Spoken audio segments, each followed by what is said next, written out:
মনে রাখবেন, আপনার জীবনে যতই বিজি শিডিউল হয়ে যায়, সবচেয়ে মহত্বপূর্ণ হচ্ছে যেন আপনি বাক্যে বাঁচতে পারেন। কারণ বাক্যে বাঁচলে আপনি যা করছেন সেখানে কৃতকার্য, আপনি সফলতাকে পাবেন। আপনি যেমন উদাহরণস্বরূপ যদি আমি বলি, ঈশ্বর বাক্য বলছে ঈশায়া 53-তে, কে তোমার বেত্রাঘাতের দ্বারা আমরা কি হয়েছি? সুস্থতা পেয়েছি। এবার এটা কি ঈশায়া 53 যারা খুলবেন তারা এখানে পাবেন, ঠিক আছে? কাদের কাছে প্রকাশন হবে? যারা সেটাকে খেয়েছে। আপনি পড়ছেন, আপনি বিশ্বাস কি বলে? অদৃশ্য বস্তুর প্রমাণ। আপনি সুস্থতার প্রার্থনা করছেন কিন্তু আপনি অসুস্থ, কিন্তু আপনি বলছেন যে ঈশ্বর তোমার বেত্রাঘাতের দ্বারা আমি সুস্থ হয়ে গেছি। মানে কি? আপনি অদৃশ্য বস্তু সুস্থতা দেখতে পাচ্ছেন, এখনও দেখতে পাননি। বিশ্বাস হচ্ছে অদৃশ্য বস্তুর প্রমাণ। অদৃশ্য যা দেখতে পাচ্ছেন না তার প্রমাণ সেটা আছে। তো তার মানে কি, যখন আপনি বিশ্বাসের জন্য প্রার্থনা করছেন সুস্থতার জন্য, আপনি কল্পনা নিজের চোখে করতে শুরু করে দিচ্ছেন যে আমি সুস্থ অলরেডি হয়ে গেছি। কিন্তু আপনার শরীর কিন্তু আলাদা বলছে, শরীর বলছে এখনও ব্যথা আছে। কিন্তু আপনি কি করছেন? প্রত্যেকদিন মনে করছেন না না প্রভু, আমি ব্যথাকে না, আমি অদৃশ্য বস্তু, আমি সুস্থতা এখন দেখতে পাচ্ছি না, কিন্তু সেটা অদৃশ্য আছে। কিন্তু তার মানে এটা না সেটা নেই, সেটা আমার কাছে আছে। আমি খুব তাড়াতাড়ি সেটাকে দৃশ্যমান হতে দেখতে পাবো। হালেলুয়া। শোনো, চমৎকার সবাই দেখতে পাবে না, আমি বলে দিচ্ছি। চমৎকারে বিজয় জীবন তারা বাঁচবে যারা বাক্যকে প্রত্যেক দিন মূল্যবান খাবারের মতো তারা খাবে। তারা বাক্যের অনুযায়ী তারা ভাবতে শিখবে। তো সেখানে বললে হবে না। আমি যদি বলি আমি বাক্যের অনুযায়ী চিন্তা করি, তো বাক্যের অনুযায়ী চিন্তা করার জন্য বাক্যে কী আছে প্রথমে জানতে হবে। তো বাক্য যখন জানবেন, বাইবেল যখন পড়বেন, জানবেন। আর জানলেই খালি হবে না, জানার পর সেটা মাথা থেকে হৃদয়ে আসতে হবে। তার জন্য সে বাক্যকে ঘোষণা, সে বাক্যের অনুযায়ী বলে, প্রভু আমি তো বাক্যের অনুযায়ী পরিকল্পনা করতে চাই, আমি বাক্যের অনুযায়ী ভাবতে চাই। হালেলুয়া। তখন আপনি আপনার জীবনে কার্য দেখতে পাবেন। ওরা আগে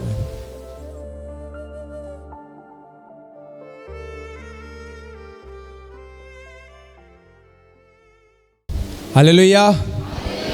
প্রার্থনার ব্যাপারে আমরা শিখছিলাম, ঠিক আছে? লাস্ট উইক আমরা দেখছিলাম প্রার্থনা খালি বলা নয়, কিন্তু প্রার্থনা ঈশ্বরের কাছ থেকে শোনা, ঠিক আছে?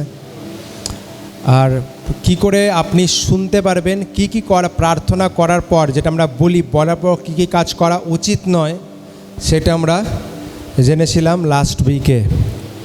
যদি আপনার মনে না থাকে, ইউটিউবে আছে, আজকে বিকেলবেলায় চলে আসবে, শুনবেন সেটাকে।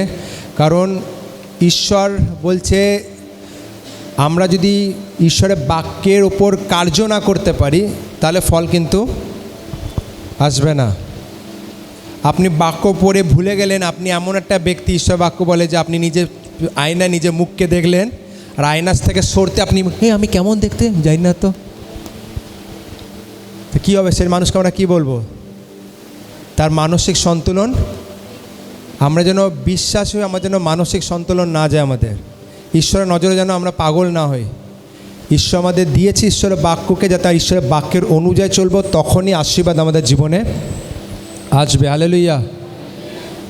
ঠিক আছে? তো বাইবেল খুবই মহত্বপূর্ণ, মনে রাখবেন। আপনি এখানে আমরা কোনো মনে রাখবেন, আমি বাবা নই যে আমি করে দেবো আপনার জীবনে সব কিছু। আমি এখানে কী করছি? আপনাকে বাইবেল শেখাচ্ছি যাতে বাইবেলের অনুযায়ী কী হয় আপনি যেন চলতে পারেন। আমি এখানে বীজকে বপন করছি, সেই বীজকে প্রত্যেক দিন আপনাকে কী করতে হবে? জল দিতে হবে। কারণ ঈশ্বর বাক্য বলছে বিশ্বাস কোথা থেকে আসে? শোনা কি? ঈশ্বরের বাক্যের দ্বারা। মনে রাখবেন, গ্রিকে ঈশ্বরের বাক্যকে দুটো ওয়ার্ডে ইউজ করা, দুটো শব্দ ইউজ করা হচ্ছে, একটা রেমা, একটা লোগোস। লোগোস মানে কি হচ্ছে?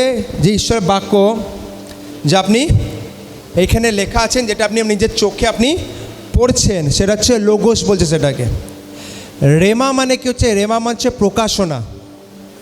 যেটা এইটা যে পড়ছেন, এটার মধ্যে প্রত্যেকটা বাক্যের মধ্যে প্রকাশনা লুকিয়ে আছে আপনার জন্য স্পেশালি।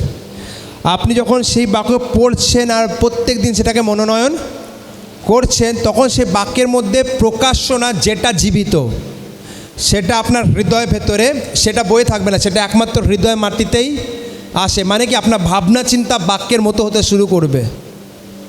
সেই দিন যেদিন সেই প্রকাশনা পেয়ে যাবেন, সেই প্রকাশনা আপনাকে বিশ্বাসে বাড়াবে। ঈশ্বর বাক্য সে বিশ্বাস ঈশ্বরের বাক্যের দ্বারা কোনটা? ঈশ্বরের বাক্যের প্রকাশনার। তো সেই প্রকাশনাকে পাওয়ার জন্য মনে রাখবেন অটোমেটিকলি আসবেন, আপনাকে চেষ্টা করতে হবে। বাক্যের বীজকে আপনাকে হৃদয় মাটিতে প্রত্যেক দিন নিয়মিতভাবে বপন করতে হবে। তখনই, যদি আপনার কাছে বাইবেলই না থাকে তাহলে আপনি বপন কী করে করবেন? মনে রাখবেন আপনার জীবনে যতই বিজি শিডিউল হয়ে যায়, সবচেয়ে মহত্বপূর্ণ হচ্ছে যেন আপনি বাক্যে বাঁচতে পারেন। কারণ বাক্যে বাঁচলে আপনি যা করছেন সেখানে কৃতকার্য, আপনি সফলতাকে পাবেন। আপনি যেমন উদাহরণস্বরূপ যদি আমি বলি, ঈশ্বর বাক্য বলছে যিশায়া 53-তে কে তোমার বেত্রাঘাতের দ্বারা আমরা কি হয়েছি? সুস্থতা পেয়েছি। এবার এটা কি যিশায়া 53 যারা খুলবেন তারা এখানে পাবেন, ঠিক আছে? কাদের কাছে প্রকাশন হবে? যারা সেটাকে খেয়েছে। আপনি পড়ছেন, আপনি বিশ্বাস কি বলে? অদৃশ্য বস্তুর প্রমাণ। আপনি সুস্থতার প্রার্থনা করছেন কিন্তু আপনি অসুস্থ, কিন্তু আপনি বলছেন যে ঈশ্বর তোমার বেত্রাঘাতের দ্বারা আমি সুস্থ হয়ে গেছি।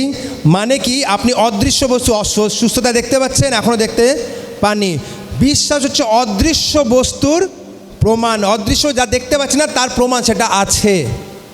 তো তার মানে কি, যখন আপনি বিশ্বাসের জন্য প্রার্থনা করছেন সুস্থতার জন্য, আপনি কল্পনা নিজের চোখে করতে শুরু করে দিচ্ছেন যে আমি সুস্থ অলরেডি হয়ে গেছি। কিন্তু আপনার শরীর কিন্তু আলাদা বলছে, শরীর বলছে এখনও ব্যথা আছে, কিন্তু আপনি কি করছেন? প্রত্যেকদিন মনে করছেন না না প্রভু আমি ব্যথাকে না, আমি অদৃশ্য বস্তু, আমি সুস্থতা এখন দেখতে পাচ্ছি না কিন্তু সেটা অদৃশ্য আছে। কিন্তু তার মানে এটা না সেটা নেই, সেটা আমার কাছে আছে। আমি খুব তাড়াতাড়ি সেটাকে দৃশ্যমান হতে দেখতে পাবো। হালেলুয়া। এ ব্যাপারটা হচ্ছে আপনি বাক্যকে জানেন। ভাবুন আপনার জীবনে কোনো এমন রোগ হলো, ডাক্তার বলে কিছু উপায় নেই।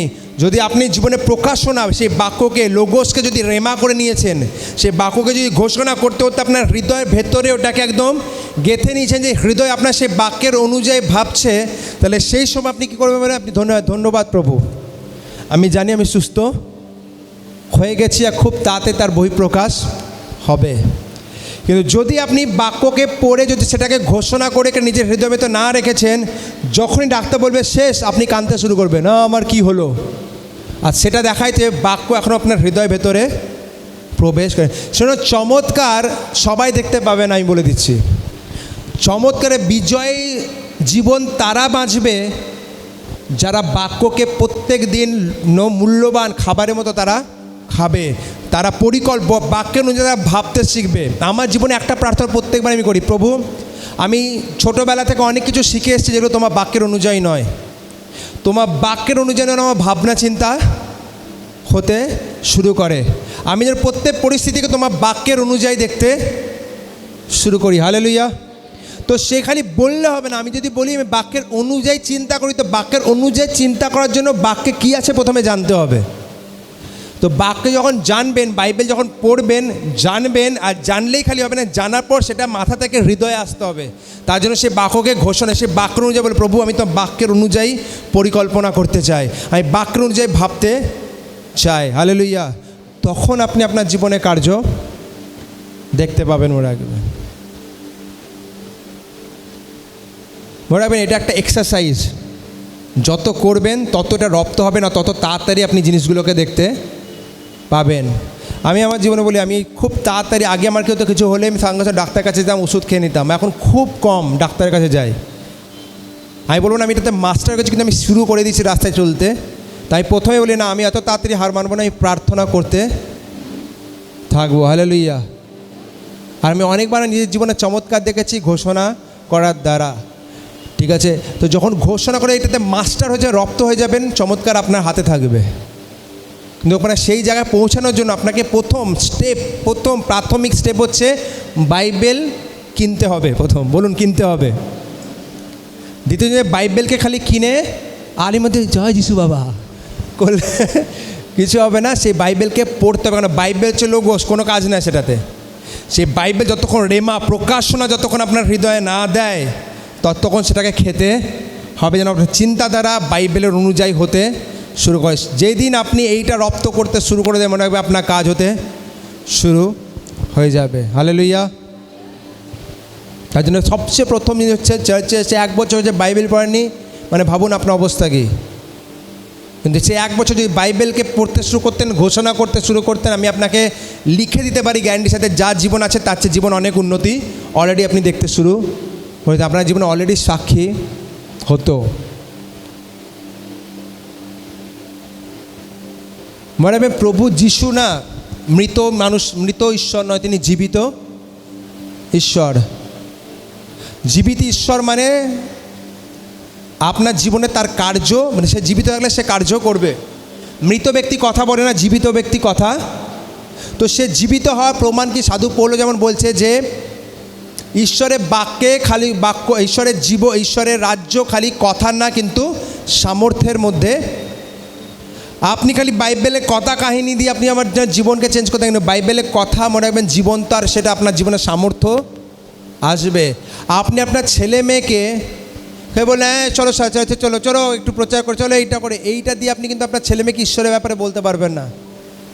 আপনার জীবনে প্রত্যেকটা সাক্ষী যখন আপনি আপনার ছেলে মেয়ের সাথে কথা বলবেন, আর তারপর যখন সে বাক্যকে দেখবে, হ্যাঁ বাক্যর অনুযায়ী আমার বাবার জীবনে কার্য, আমার মায়ের জীবনে, সেটা আপনার ছেলেকে ঈশ্বরে নিয়ে আসবে। ঈশ্বরের কালচার, যদি আপনার কাছে রেমা না থাকে আপনি কি করবেন? আপনি কালচার তৈরি করবেন।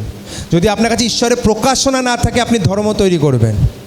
আপনি রিলিজিয়াস কিছু কালচার, ধার্মিক কিছু কালচার তৈরি করবেন, সেট করবেন। এবার আসুন আমরা সবাই মিলে আরাধনা করি, এবার আসুন আমরা সবাই মিলে, একটা শুকনো চার্চ হয়ে যাবে। কিন্তু মনে রাখবেন যদি ঈশ্বর জীবন্ত, ঈশ্বর একটার পর একটা কার্যবি আমাদের জীবনে করবে। কখন? যখন ঈশ্বরের নীতি অনুযায়ী আমরা চলবো। হালেলুয়া। তাই ঈশ্বর জীবন্ত, তাই ঈশ্বর বলছে ঈশ্বর আত্মা, আর ঈশ্বর এমন ব্যক্তি খুঁজছে যে আত্মার সত্যতে ঈশ্বরের আরাধনা করে।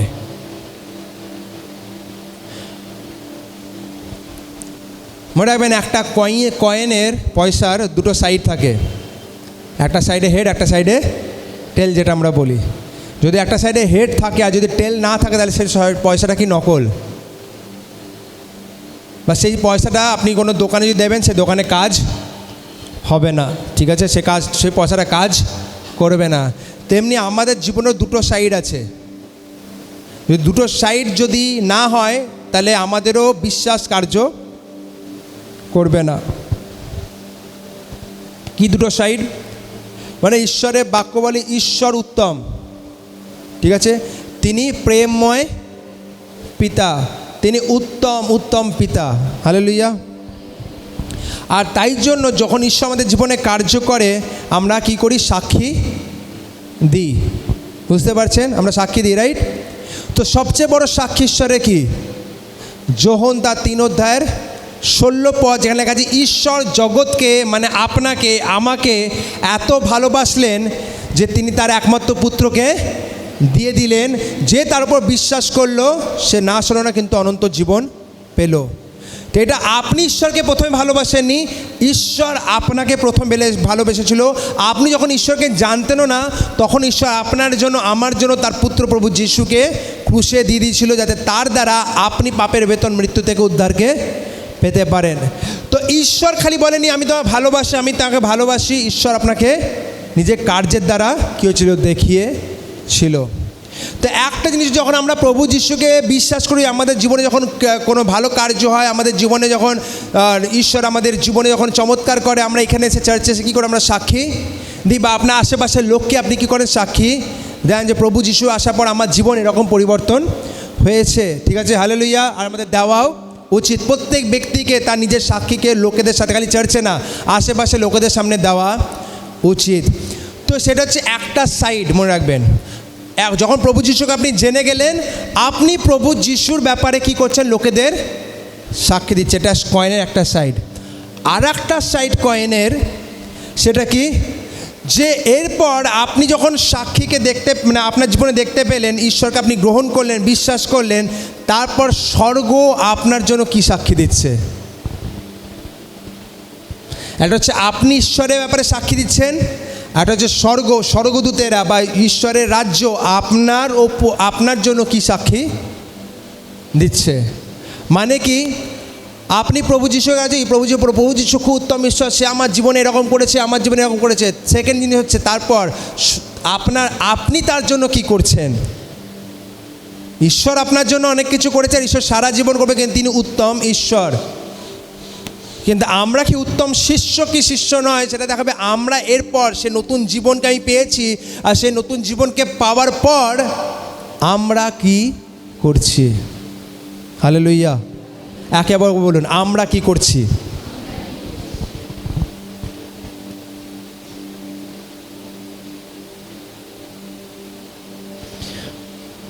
মনে রাখবেন, আজ প্রভু যিশুকে জানার পর আমাদের জীবনে আমরা স্পিরিচুয়াল কেউ আত্মিক খ্রিশ্চান কথাকে আমরা বলতে শিখেছি। হালেলুয়া, ঠিক আছে, আর এটা ভালো জিনিস বলা, ঠিক আছে। বা আমরা জানি চার্চে আমাদের কী ড্রেস পরে আসতে হবে, কেমনভাবে কী পরে আসতে হবে, কী কথা বলতে হবে, কী কথা বলতে হবে না, ঠিক আছে, কী রকম অ্যাটায়ার আমাদের হওয়া দরকার। আমরা জানি যে কিভাবে আমরা একটা শুদ্ধ বিশ্বাসী রূপে বাইরে থেকে কী করে আমরা দেখাতে পারবো, ঠিক আছে। কিন্তু মনে রাখবেন, স্বর্গ, ঠিক আছে, মুভ হয় না, স্বর্গ প্রভাবিত হয় না আপনার বাহ্যিক আবরণ থেকে, স্বর্গ আপনার হৃদয়কে দেখে। ঈশ্বর প্রভাবিত হয় না আপনি কি ড্রেস পরছেন, ঠিক আছে, আপনার হৃদয় থেকে সেই ড্রেসটা হওয়া উচিত। যে আপনি বলছেন না, ঈশ্বর বাক্য বলে আমরা যেন মডেস্টি, আমরা যেন সঠিক ড্রেসকে পরে আসি, কিন্তু সেটা কেন? কারণ আপনার হৃদয় কি দেখাচ্ছে, আপনি ঈশ্বরকে ভালোবাসেন তাই। তো খালি ড্রেস দেখায় না যে আপনি কি, আপনার হৃদয় দেখায় আপনি অ্যাকচুয়ালি কি। তো মনে রাখবেন, স্বর্গ প্রভাবিত হয় না আপনার স্পিরিচুয়াল ল্যাঙ্গুয়েজ, আত্মিক ভাষা থেকে। স্বর্গ প্রভাবিত বা ঈশ্বর আপনার হৃদয়কে খোঁজে, যে আপনার হৃদয়ে কি আছে, ঠিক আছে। সো এটা না সাক্ষী দেওয়া মানে কি, প্রভু আমি তোমাকে ভালোবাসি, প্রভু আমি তোমাকে ভালোবাসি বলা নয় খালি, কিন্তু আপনার জীবন কি বলছে, এটা আপনার মুখ কি বলছে তার চেয়েও বেশি মহত্বপূর্ণ আপনার জীবন কি বলছে। জীবন কি বলছে মানে জীবনে আপনার প্রত্যেকটা জীবনের নির্ণয়কে নিচ্ছেন, সে নির্ণয় কি বলছে যে আপনি কাকে ভালোবাসেন। ভালোবাসা মানে কি কেউ বলতে পারবেন? প্রেম কি?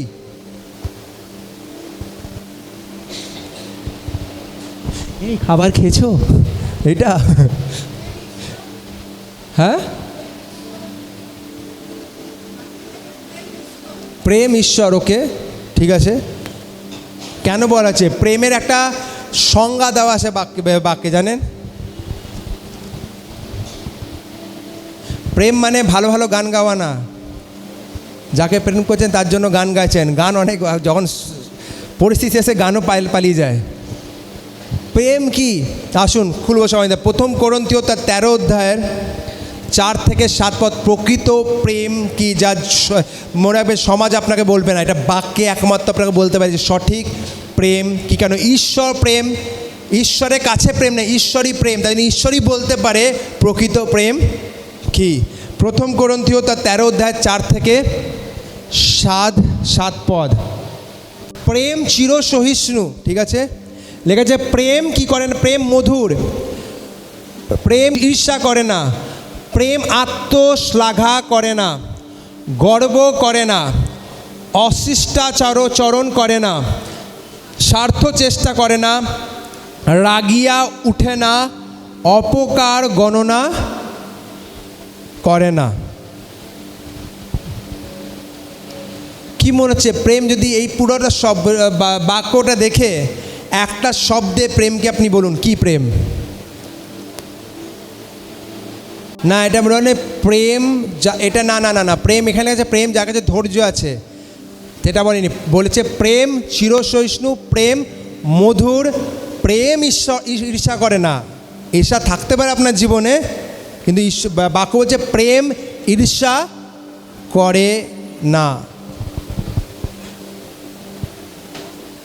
মানে আপনার কাছে অপশন আছে ঈর্ষা করার, আপনার কাছে নির্ণয় থাকতে পারে আপনি ঈর্ষা করতেও পারেন, কিন্তু বলছে যদি প্রেম করেন আপনি ঈর্ষা করবেন না। আমি একটা শব্দ বলে দিলাম অলরেডি।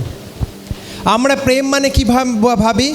যাদব প্রেম অনুভূতি, ও আমার খুব তোমাকে ভালো লাগে, ঠিক আছে। স্বামী স্ত্রী না এক দুজনে ভালো হয়েছে, স্বামী স্ত্রীর ব্যাপারে যদি আপনি বিয়ের পর দেখেন, স্বামী স্ত্রী খালি অনুভূতি দ্বারা চলে না, ঈশ্বরের বাক্য বলছে প্রেম অনুভূতি নয়, প্রেম হচ্ছে নির্ণয়। বলুন একবার, প্রেম নির্ণয়। নির্ণয় মানে কি? দেখুন এখানে প্রত্যেকটা জায়গায় সে একটা ডিসিশন নিচ্ছে, একটা নির্ণয় নিচ্ছে যে প্রেম চির সহিষ্ণু। প্রেম কি ধৈর্যকে রাখে। হতে পারে আপনার শরীর রিয়্যাক্ট করতে চাইছে, কিন্তু প্রেম বলছে চির সহিষ্ণু।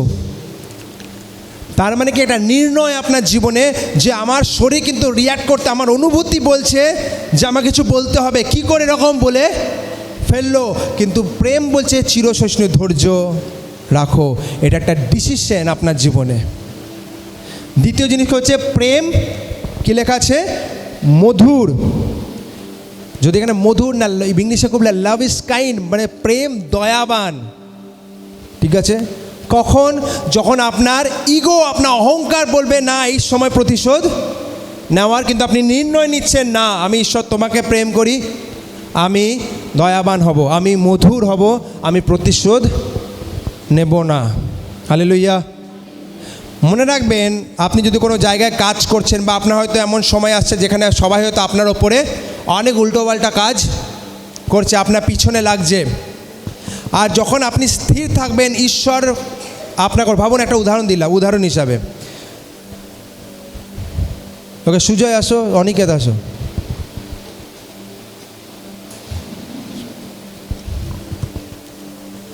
এদিকে এদিকে।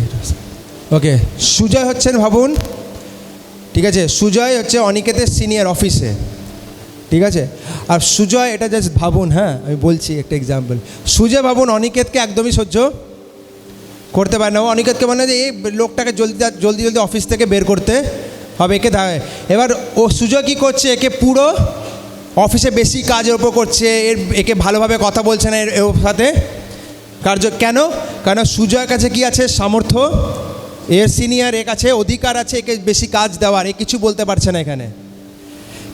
এক সময় হলো হয়তো সময়ের হেরফের হলো, ঠিক আছে, ঈশ্বর কী করলো, একটা সময় হয়তো একে উঠিয়ে নিল মানে ওপরে না, মানে ঠিক আছে, একে এর ওপরে কোনো ভালো কাজ করলো, যার কাজের চোখে দেখতে পেলো, ওপরে সিনিয়র আর বললো যে না এবার থেকে তোমাকে আমি টিম লিডার তৈরি করবো। তো কী হলো, এমন অবস্থা হলো সুজয়ের ওপরে অনিকেতকে রাখা হলো। এবার কি হবে?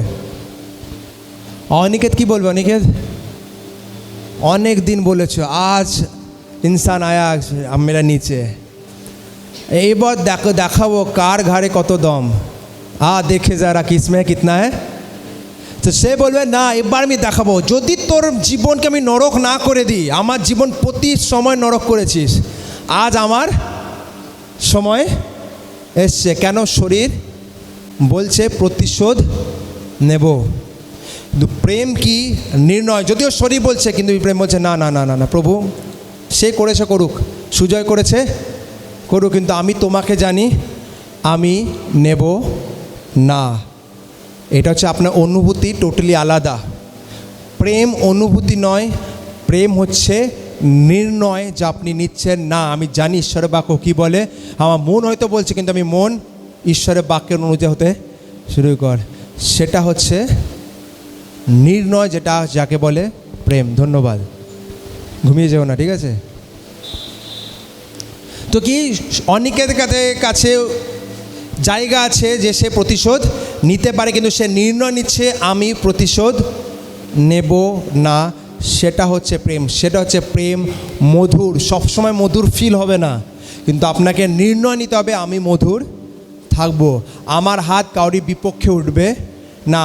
হয়তো 10 জন আমার বিপক্ষে হাত, কিন্তু আমার যখন সময় আসবে আমি ঈশ্বরের প্রেমকে, প্রভু যিশুর প্রেম, প্রভু যিশু বলছে তিনি প্রেম। কেন? দেখবেন তিনি জীবনের লাস্ট পর্যন্ত একটা নির্ণয়কে নিয়েছিলেন। তারপর খালি পলিটিক্স হয়নি, তাকে মিথ্যা কথা বলা হয়নি, তাকে ক্রুশে চড়ানো হয়েছে। সে ক্রুশে যখন সে ব্যথায় সে মরছে, সেই সময় লোকেরা নিজের কথা ভাবে। আপনাকে সে জায়গায় বলে প্রভু তুমি একে ছেড়ো না, আমরা মাঝে বলে প্রভু তুমি ছাড়বে না একে তুমি, কিন্তু প্রভু যিশু কি বলছে, এ প্রভু এদের তুমি ক্ষমা করো, এরা জানে না এরা কী করছে। এটা একটা নির্ণয় যা আমাদের নিতে হয়। হালেলুয়া। তো প্রেম মনে রাখবেন কোনো অনুভূতি নয়, প্রেম হচ্ছে নির্ণয়। প্রেম লেখা আছে অপকার কি গণনা করে না। আপনার জীবনে অনেক কিছু হয়ে গেছে, অনেকে অনেক কিছু বলেছে, কিন্তু আপনি নির্ণয় নিচ্ছেন আমি সেগুলোকে ভুলে যাব, আমি এগোবো। হয়তো আপনার শরীর বলবে না না না, কী করে ভুলতে পারিস এই কথা, ও আমার সাথে এরকম করেছে, কী করে তুই ভুলতে পারিস, কিন্তু প্রেম বলছে ভুলতে। এটা নির্ণয়, অনুভূতি ঠিক উল্টো বলতে পারে আপনার জীবনে, কিন্তু প্রেম মানে অনুভূতি না, প্রেম হচ্ছে কমিটমেন্ট, প্রেম হচ্ছে ডিসিশন। তো মনে রাখবেন, প্রেম, ঈশ্বরকে আপনি প্রেম করেন দেখায় না আপনি ঈশ্বরের ব্যাপারে কি বলছেন। আপনি ঈশ্বরকে প্রেম করেন সেটা দেখায় আপনি আপনার জীবনে প্রত্যেকটা সময় কি ডিসিশন, কি নির্ণয় নিচ্ছেন। আপনি কি নির্ণয় নিচ্ছেন, যা কিছু হয়ে যাক না কেন আমি প্রার্থনায় বসবো। আমার মন হয়তো চাইছে না এখন, কিন্তু আমি প্রার্থনা বসবো। আমার মন হয়তো চাইছে একটু সিরিয়াল দেখে নিই, কিন্তু আমি নির্ণয় নিচ্ছি আমি প্রার্থনায় বসবো। সেটা দেখায় প্রেমকে। আপনি সারা জীবন যিশু যিশু যিশু যিশু করতে পারেন, কিন্তু অ্যাকচুয়ালি যিশুর ইচ্ছা অনুযায়ী একটা কাজও করছেন না। আপনি হয়তো সারাক্ষণ যিশুর নাম নিচ্ছেন, সেটা দেখায় না প্রেমকে। আপনার জীবনের নির্ণয় দেখায় যে আপনি কাকে কোন স্থানে রেখেছেন। হালেলুয়া। প্রেম দেখায় আপনি প্রভু যিশুকে প্রেম করেন। প্রেম এটা না আপনি হোয়াটসঅ্যাপে কত স্ট্যাটাস লাগাচ্ছেন, আপনি কি ড্রেস পরে আসছেন, আপনি কতবার হালেলুয়া বলছেন, কিন্তু প্রেম দেখায় আপনার পার্সোনাল লাইফে, যখন আপনার জীবনে আপনি কি নির্ণয় নিচ্ছেন সেটা দেখায় আপনি কোথায় রেখেছেন।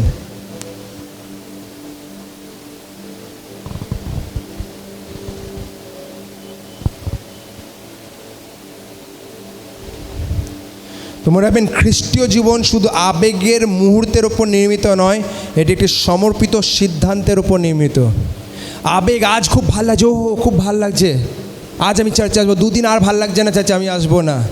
এটা কোনো আবেগের ওপর নির্ভর নয়। যদি আপনি সত্যি খ্রিস্ট, আপনার প্রতি আবেগ সবসময় ওপরে থাকবে না। কোনোদিন আবেগ অনেক ওপরে থাকবে, কোনোদিন বলবে ও আমি সবসময় ঈশ্বরকে ফিল করতে পারছি, আর কোনোদিন না দেখবে আপনি ঈশ্বরকে ফিলও করতে পারছেন না। কিন্তু এটা হচ্ছে নির্ণয় যে আমি ফিল করতে পারি বা না পারি, আমি জানি বাক্যে বলা আছে, আমি সেই অনুযায়ী চলবো, আমি বাক্যকে খুঁজবো। তো আপনি ঈশ্বরকে প্রথম স্থান রেখেছেন না রেখেছেন এটা কী করে বুঝবেন বলুন তো? আপনার বাইবেল দেখে। সবচেয়ে বেস্ট মানে কি বলবো, ফাউন্ডেশন মনে রাখবেন। খালি এটাই যথেষ্ট নয়, কিন্তু এটা প্রথম লক্ষণ। একজন ব্যক্তি সে বলতে পারে যে আমি প্রভু যিশুকে প্রথম স্থান দিয়েছি, প্রথম লক্ষণ হচ্ছে সে চার্চকে সিরিয়াসলি নেবে। যে ব্যক্তি চার্চে আসে না, সিরিয়াসলি নেয় না, আর বলে আমি প্রভু যিশুকে বিশ্বাস করি, মনে রাখবেন সে প্রভু যিশুকে প্রথম স্থান দেয় না। ফারেসিও বলতো আমরা প্রার্থনা করি, কিন্তু ঈশ্বর বলছে তুমি আমার চেয়ে অনেক দূরে। তো মনে রাখবেন, শয়তান খুব চালাক। শয়তান মাঝে মাঝে ঠিক আছে চার্চে না গেলে কী হয়েছে, প্রভু যিশুকে তো তুই চিনিস। হ্যাঁ, চেনা আলাদা, কিন্তু প্রভু যিশুকে প্রেম করা আলাদা। হ্যাঁ, প্রভু যিশু আপনার জীবন অনেক কার্য করছে, সে সারা জীবন করবে, কিন্তু আপনি ঈশ্বরের সাক্ষী দিয়ে, ঈশ্বর আপনার ব্যাপারে কি সাক্ষী দিচ্ছে, যে সে কি আমাকে প্রথম স্থানে রেখেছে কি রাখে নি। তো প্রথম জিনিস মনে রাখবেন, চার্চ আপনার চার্চের প্রতি খালি আশা নয় যে চার্চে আমি আসছি আর এসে আমি ঈশ্বরের বসে আছি। বসার আগে কি হৃদয়ে চার্চে আসছেন, এটা খুব ইম্পর্ট্যান্ট। কতটা ঈশ্বরের বাক্য বলছে মনে রাখবেন। জানেন, ঈশ্বর সবাই চার্চে আমি সবাই ফিল হবে না, সবাইকে ঈশ্বর পূর্ণ করবে না, জানেন আপনি? না জানি না, বাইবেলই পড়ি না, জানি কী করে। ঈশ্বরের বাক্য বলে যে তার ধার্মিকতার জন্য ক্ষুধার্ত পিপাসিত তাকে ঈশ্বর পূর্ণ করবে। হালেলুয়া।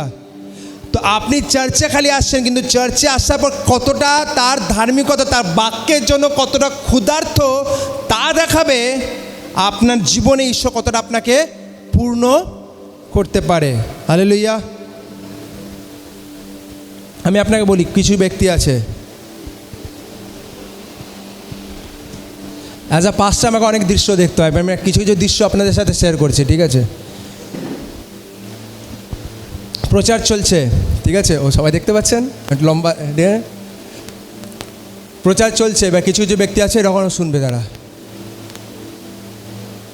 কি দেখে কি মনে হচ্ছে তারা এখন শুনছে? তারা শেখা, যারা শুনছে, ঠিক আছে? কিছু যে ব্যক্তি আছে এরা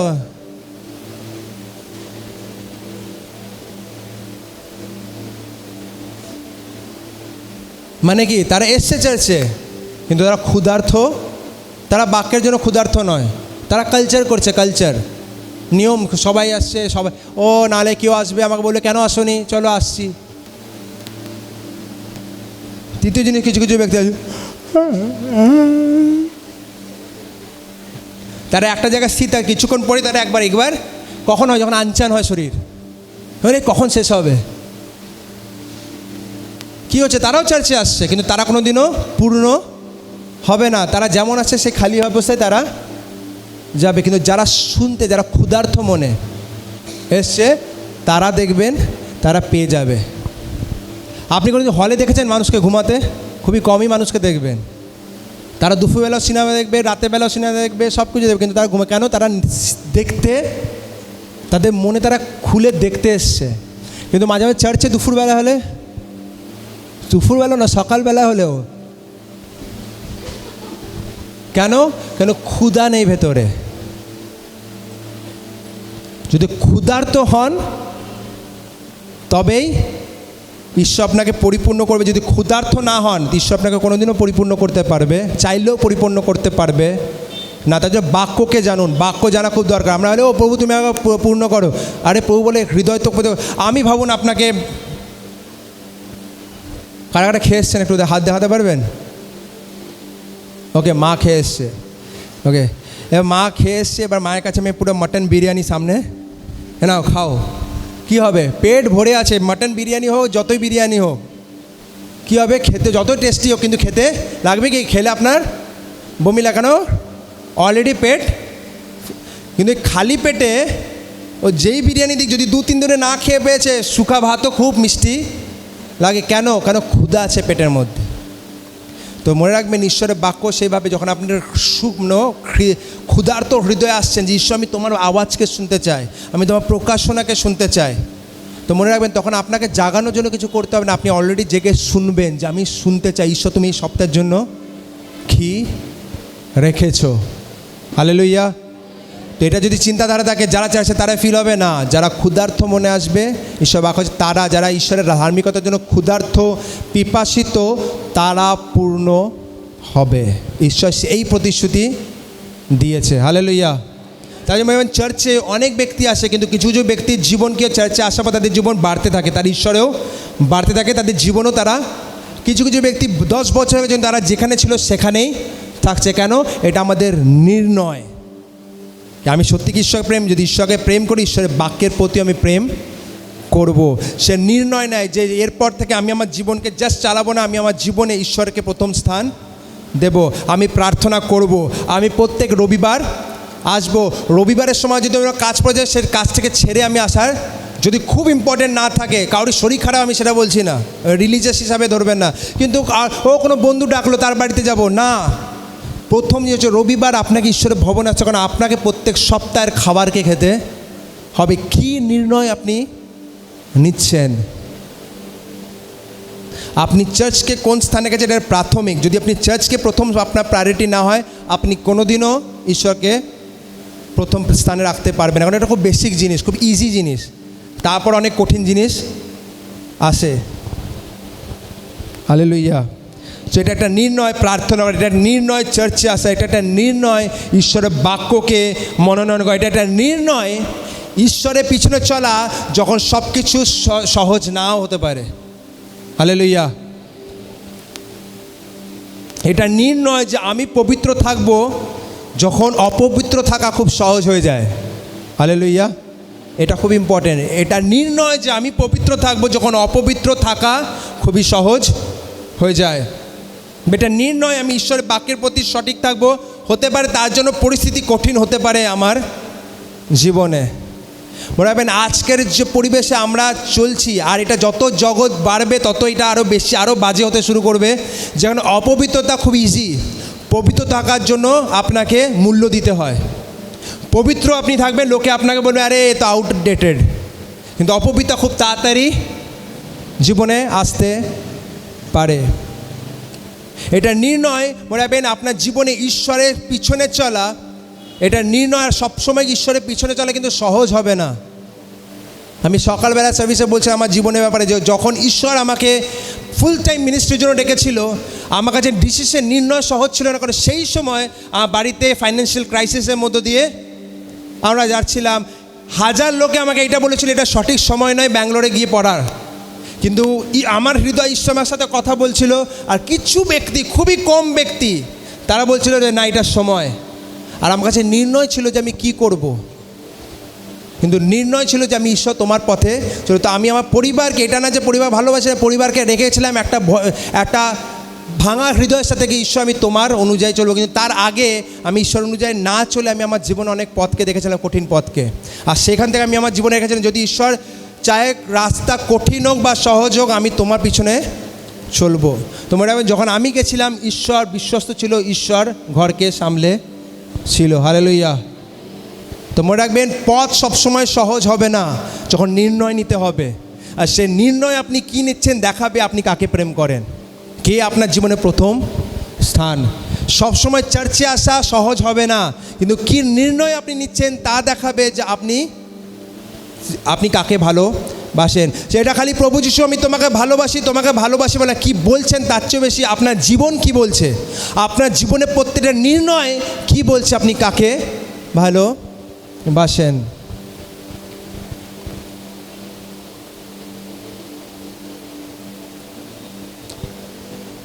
ওকে, ভাবুন, আমি যদি এখানে, আমি এই চার্চের কি পাস্টার, অ্যাজ আ শেপার্ড, ঠিক মেষ পালক হিসাবে, আলটিমেট মেষ পালক প্রভু যিশু। কিন্তু প্রভু যিশু এই চার্চকে, লোকাল চার্চকে দিয়েছে যাতে আমি আপনাদের কি করতে পারি, ঈশ্বর বাক্যকে দিতে পারি। সো আমার কাছে কি করে আমি বলতে পারি যে আমি ঈশ্বর তোমাকে ভালোবাসি। খালি বললে হবে না প্রভু আমি তোমাকে ভালোবাসি, প্রভু আমি তোমাকে ভালোবাসি। যোহন তার 21 অধ্যায়ের 17 পদ, আসুন খুলবো। যোহন তার 21 অধ্যায় 17 পদ লেখা আছে, তিনি তৃতীয়বার তাহাকে কহিলেন, যে যোহনে পুত্র সিমন, তুমি কি আমাকে ভালোবাসো? কখন? যখন পিতর 3 বার প্রভু যিশুকে অস্বীকার করে দিয়েছিল ভয়ে। আর প্রভু যিশু মৃত্যুর পর তিনি পুনরুত্থিত হয়ে তিনি তাদের সাথে দেখা দেন। আর তিনি তখন পিতরকে এসে জিজ্ঞাসা করেন, তৃতীয়বার, একবার না, দুবার না, 3 বার তিনি পিতর তুমি কি আমাকে ভালোবাসো? সে বলে, হ্যাঁ প্রভু আমি। পিতর তুমি কি আমাকে ভালোবাসো? হ্যাঁ প্রভু আমি তোমাকে ভালোবাসি। পিতর তুমি কি আমাকে ভালোবাসো? লেখা আছে, আর তিনি তাহাকে কইলেন, প্রভু আপনি সকলেই জানেন। ওকে, পিতর দুঃখিত হইলেন যে তিনি তৃতীয়বার তাহাকে বলিলেন, তুমি কি আমাকে। পিতর এই কথা শুনে সে দুঃখ পেয়ে গেল। সে ভাবছে ঈশ্বর হয়তো আমাকে আর বিশ্বাস করতে, প্রভু যিশু হয়তো আমাকে বিশ্বাস করতে পারছে না। সে তো কেন যে প্রভু আমি জিহুদাসকে ছিলাম না, আমি ভয় পেয়েছি, আমি তোমাকে সত্যি ভালোবাসতাম আর আজও আমি তোমাকে ভালোবাসি। আর তিনি তাহাকে কইলেন, প্রভু আপনি সকলেই জানেন, আপনি জ্ঞাত আছেন যে আমি আপনাকে, আপনি আমার হৃদয়কে জানেন, আপনি জানেন যে আমি আপনাকে ভালোবাসি। আর কি ভালোবাসা খালি কি আছে কি বলো অনুভূতি নয়। সেই সময় ঈশ্বর বলছে, যদি তুমি আমাকে ভালোবাসো আমি ভালোবাসি। যিশু তাকে বলেন, আমার মেষকে চড়াও। মেষ মানে কি? মেষ পালক আপনারা হচ্ছেন মেষ, আপনাকে যেন ঈশ্বরের রাজ্যে সঠিকভাবে চড়ানো যেতে পারে। তো মনে রাখবেন, অ্যাজ আ মেষ পালক যদি আমার জীবনে আমি ঈশ্বর আমি তোমাকে ভালোবাসি, আমার প্রথম কর্তব্য হচ্ছে আপনাকে যেন আমি সঠিক খাবার, ইংলিশে ফিড মাই শিপ, আমার মেষদের সঠিক খাবারকে দাও। হালেলুয়া। মনে রাখবেন, আমার কাছে সময় থাকে, আমি যদি বাড়িতে বসে আরামসে সোম থেকে শনিবার আমি এনজয় করতে পারি আমার লাইফকে। আর রবিবার আমার কাছে এতটা এক্সপিরিয়েন্স হয়ে গেছে, আমি 10 মিনিট আমাকে টাইম দিন, আমি কোনো জিনিস নিয়ে আপনাকে প্রচার করে দিতে পারি। কিন্তু আমি সময় নিই যাতে আমি প্রত্যেকদিন, প্রভু আমি কী শেখাতে, তুমি কী চাইছো, কি তুমি শেখাতে চাইছো, কি তুমি আমাদের এই চার্চকে শেখাতে চাইছো। তো মনে রাখবেন, এটা তৈরি করতে হয়। এটা হচ্ছে আমার কাছে অপশান থাকে, আমি যা কিছু দিই ঠিক আছে কিছুটা বলে দেবো। কিন্তু একটা জিনিস শিখানোর সাথে, একটা বোঝের সাথে আপনাকে ঈশ্বরের বাক্যকে দেওয়া। কেন? সেটা দেখাচ্ছে আমি ঈশ্বরকে ভালোবাসি না আমি আমার আরামকে ভালোবাসি। হালেলুয়া। তো তেমনি যদি ঈশ্বর বলছেন ফিড মাই শিপ, ঈশ্বর বলছে আমার পালককে, এই মেষকে তুমি খাবার দাও বা মেষকে ছড়াও, ঠিক আছে? তো মেষকে খাবার যদি আমি দিই, আর যদি মেষ বলে আমি খাবো না, জবরদস্তি খাওয়াতে পারবো কি? তো যেমন ঈশ্বর বলছে তুমি যদি আমাকে ভালোবাসে মেষকে চড়াও, তেমনি আপনাকেও মেষকেও বলছে যদি সত্যি তুমি আমাকে ভালোবাসো তাহলে ঈশ্বরের বাক্যের অনুযায়ী চলো, তাকে খাবার যা মেষপালক দিচ্ছে সেটাকে খাও। তো আপনি ঈশ্বরকে খালি চেয়ে বললেন চার্চে আসা খালি অ্যাটেন্ডেন্স দেওয়া না, চার্চে আসা মানে আপনি সেই খাবারকে খাচ্ছেন, আপনি সেই বাড়ি থেকে সেই খাবারের ব্যাপারে ভাবছেন। হালেলুয়া। মনে রাখবেন যখন আপনি খাবারকে মনে রাখবেন প্রত্যেকটা, আপনি যদি এখানে আছেন মনে রাখবেন এটা এখানে আপনি নির্ণয় নেননি, এটি ঈশ্বর নির্ণয় নিয়েছিল। ঈশ্বর জানতো এই পরিস্থিতিকে, ঈশ্বর জানতো এই সময়কে, তাই জন্য ঈশ্বর তখন আমাকে, তো আজ থেকে 15 বছর আগে, 15 না 27, 2014তে ঈশ্বর আমাকে ডেকেছিল ফুল টাইম মিশন। সেটা ঈশ্বরের পরিকল্পনা ছিল, আমি জানতাম না। তো মনে রাখবেন আজ যদি এখানে এসেছেন, মনে রাখবেন আপনার জীবনের সবচেয়ে মহত্বপূর্ণ জিনিস, আপনি যদি বাড়তে চান আপনি চার্চের খাবারকে খেতে শুরু করুন। আজ আমাদের কাছে ইউটিউব আছে, আজ আমাদের কাছে অনেক কিছু আছে, আর খুব ভালো জিনিস ইউটিউব আছে, আপনি শিখতে পারেন। কিন্তু মনে রাখবেন অনেক মানুষ হচ্ছে ইউটিউবে ঘুরে বেড়াচ্ছে, কিন্তু তারা চার্চে যা খাবার দিচ্ছে তারা সেটা, মনে রাখবেন আপনাকে ইউটিউব দেওয়া হয়নি, কিন্তু ঈশ্বর আপনাকে মেষপালক দিচ্ছে যাতে তারা আপনি খেতে পারেন। হালেলুয়া। কারণ ঈশ্বর একটা জার্নিতে, আমাদের একটা যাত্রাতে নিয়ে যাচ্ছে, যে যাত্রা অনুযায়ী আপনাকে তৈরি করছে সুপার ন্যাচারালি। হালেলুয়া। অলৌকিকভাবে। আর ঈশ্বর মনে রাখবেন আমাকেও ইউজ করছে সেখানে, যাতে আপনাকে, ঈশ্বর আপনাদের জীবনে এই চার্চের জন্য ঈশ্বর যা চায় যেন আমরা সেইভাবে যেন তৈরি হতে পারি। তাই চার্চে খালি আসা না, চার্চে আপনাকে খাবার খেতে, বলুন খাবার খেতে হবে, একে অপর খেতে হবে, খালি এলে হবে না। হালেলুয়া। মনে রাখবেন ঈশ্বর কোনোদিন বলেনি যে তুমি যদি আমার শিষ্য হতে চাও আমাকে ফিল করো। কি লেখা আছে ঈশ্বর বাক্যে? তুমি যদি আমার শিষ্য হতে চাও ক্রুশ ওঠাও, আমাকে অনুসরণ করো, আমার পিছনে চলো। এটা নির্ণয়, আমার অনুভূতি সাত দিক বা না দিক, আমার ইচ্ছা হোক বা না হোক, আমি আমার ক্রুশকে ওঠাবো, আমি তোমার পিছনে চলবো। তো ঈশ্বর বাক্য বলছে না, তুমি যদি আমাকে আমার শিষ্যতা চাও প্রত্যেক দিন আমার নিয়ে ফিল করো, ও আমার না হুড় হুড় হুড় লাগলো, আমি এখন এলাম আমার মাথাকে গায়ে কাঁটা দিয়ে উঠলো। কিছুজন বলে যদি আমি না কাঁদি ঈশ্বর আমার প্রার্থনা, মনে রাখবেন আপনি ইমোশনাল ব্যক্তি, আপনি নির্ণয় নিচ্ছেন, সে নির্ণয় আপনাকে হাসাতে পারে, সে নির্ণয় আপনাকে কাঁদাতে পারে, সে নির্ণয় আপনার, ঠিক আছে, আপনাকে গুজবাম্পস দিতে পারে, কিন্তু সেই কাঁদা দেখায় না যে আপনাকে ঈশ্বর স্পর্শ, কাঁদার পর আপনার জীবন চেঞ্জ হয়েছে কি না সেটা দেখা, ঈশ্বর আপনাকে স্পর্শ করেছে কি করেনি, বা ঈশ্বর আপনাকে স্পর্শ করেছে, আপনি ঈশ্বরের পিছনে চলছেন কি চলছেন না। অনেক মানুষ খালি পড়তে জানে, তারা দুরূপ ধারাপ পড়ে, আবার ওঠে, আবার পরের সপ্তাহে আবার দুরূপ ধারাপ পড়বে, আবার উঠবে, আবার পড়বে, কিন্তু তাদের জীবনে কোনো পরিবর্তন নেই। তারা রোজ আসে ঈশ্বরের ভবনে, সে কাঁদবে, ঈশ্বর তুই ক্ষমা করে দাও, শেষ হলো আবার ঢিঙ্কি চিকেন চার্চ থেকে পারে, তাদের আলাগ জীবন। কিন্তু তার প্রত্যেকদিন চার্চে আসবে, তারা কাঁদবে। কাঁদার পর যখন আপনি ভাবুন আপনার হৃদয় ভাঙলো, আপনি জানতে পারলেন যে ঈশ্বর আমি পশ্চাতাপ করছি, আর কাঁদা আসতে পারে, কিন্তু কাঁদার পর যখন আপনি চার্চ থেকে বেরোলেন, আপনি কি নির্ণয়ের সাথে বললেন যে না আমি ও রাস্তাতে আর যাব না। হালেলুয়া। মনে রাখবেন প্রেম অনুভূতি নয়, প্রেম নির্ণয়। একসাথে বলুন, প্রেম অনুভূতি নয়, প্রেম নির্ণয়। আবার বলুন, প্রেম অনুভূতি নয়, প্রেম নির্ণয়। আপনার জীবনের নির্ণয় দেখায় আপনি ঈশ্বরকে কত ভালোবাসেন। ওকে, আসুন আমরা সবাই মনে খুলব হিতোপদেশ তার 22 অধ্যায় 6 পদ। এখন আমি প্রার্থনায় যাইনি, কিছু কিছু জিনিস যে ঈশ্বর আমার হৃদয়ে রেখেছে, প্রথমে আমি সেইগুলোকে আপনার সামনে রাখতে, তারপর আমরা প্রার্থনার অ্যাকচুয়াল যেটা আমরা ভার্স সেখানে আমরা যাব। ওকে, বালককে তাহার গন্তব্য পথানুরূপ শিক্ষা দাও, সে প্রাচীন হলেও তাহা ছাড়িবে না। মানে কি হচ্ছে, ছোটোবেলা থেকে তাদেরকে প্রশিক্ষণ দাও, যাতে যখন তারা প্রাচীন, তারা যখন বয়স্ক হয়ে যাবে, তারা যেন তখনও সেই শিক্ষাকে যেন তারা না ছাড়ে। হালেলুয়া। তো মাতা পিতা মনে রাখবেন কর্তব্য আছে, জাস্ট বিকজ আপনার কাছে সন্তান আছে মানে আপনি সঠিক মাতা পিতা নাও হতে পারে। মাতা পিতা খালি সন্তান থাকলেই মাতা পিতা হয় না, মাতা পিতাটা কর্তব্য থাকে। কি কর্তব্য? যেন আপনি হচ্ছে বালককে তার গন্তব্য পথানুরূপ শিক্ষা দেওয়ার জন্য প্রাচীন হয়ে সে শিক্ষাকে সে যেন না, তাহলে কী শিক্ষা দেবেন? ডিউটেরোনমি 6 ব্যবস্থা বিবরণ তার 6 অধ্যায় 6 থেকে 7 পদ, 6 অধ্যায়ের 6 থেকে 7। আর এই যে সকল কথা আমি অদ্য তোমাকে আজ্ঞা করি তাহা তোমার হৃদয়ে থাকুক। ঈশ্বর বাক্য বলছে আমি আর এই যে সকল কথা আমি অদ্য তোমাকে আজ্ঞা করি তাহা তোমার কোথায় থাকুক?